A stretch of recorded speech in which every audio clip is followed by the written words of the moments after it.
trees are your teacher, you know, the trees, the land gives you information. What do you do with that information? How do you use the information you're given? You know, what do you observe? That, in tandem with what people write about, is your own experience with the land and the trees. That makes it pretty complete. Kind of fills a worldview in a way for me.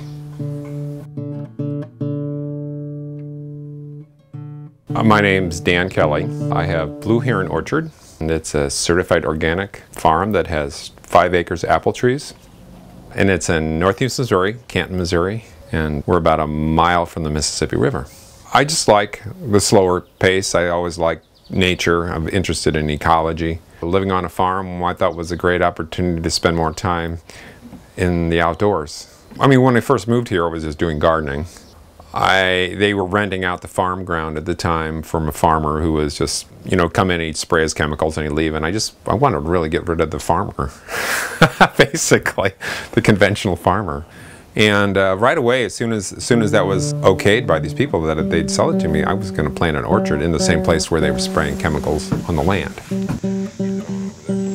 Wine saps, we have some Gala, Jonathan, Cortland, Golden Delicious, Red Delicious, a couple Golden Russets, one called Freedom. Alternative orchards will have many kinds. Conventional orchards will have just a few varieties. We've had a lot of trouble with something called black rot in the apples, along with some fire blight. I talk about the disease that happens. A lot of them have this, it's called frog eye leaf spot, but it's actually, it's part of the phase of black rot. They give it a cute little name though, make you think of Kermit. I'm here to learn. Hope anybody is going to do this nonsense. Because here's our little Japanese beetle friends. They love to eat. We hate them too. It's futile.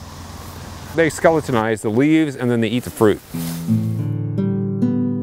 And I have this forest of apple trees, and I guess I kind of see the world through trees. I mean, if you're going to be interested in organic agriculture, you're going to be interested in learning.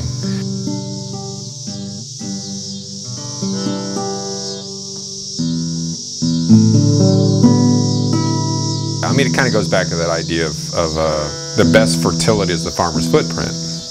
I mean, in modern agriculture, no farmer stands on the soil. They get into a tractor and they run it over and go, you know, from 1,000-acre farm to 1,000-acre farm, run the combine through it. Nobody ever gets out of a tractor. With GPS, you don't even have to have anybody in a tractor anymore. But I mean, I walk the land all the time. I get plenty of exercise around here. You know, I'm curious. I mean, I got apples on the trees that I want to go down and check them every day to make sure that they're, you know, see how ripe they are. I cut them open or bite them open to see if the seeds are getting darker. I'm always walking around, you know, you always get plenty of exercise on a farm, you know, if you're farming it on a scale that is human.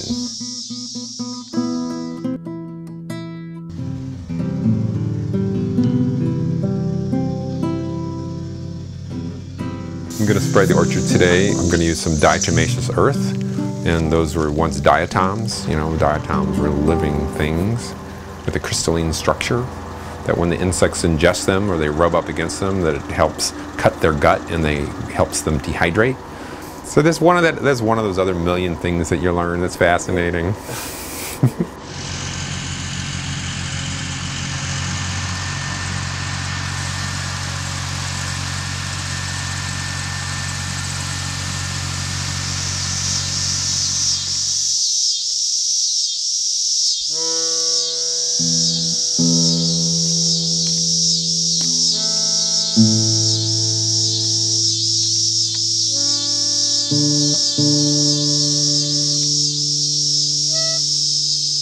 Yeah, I feel like it's important.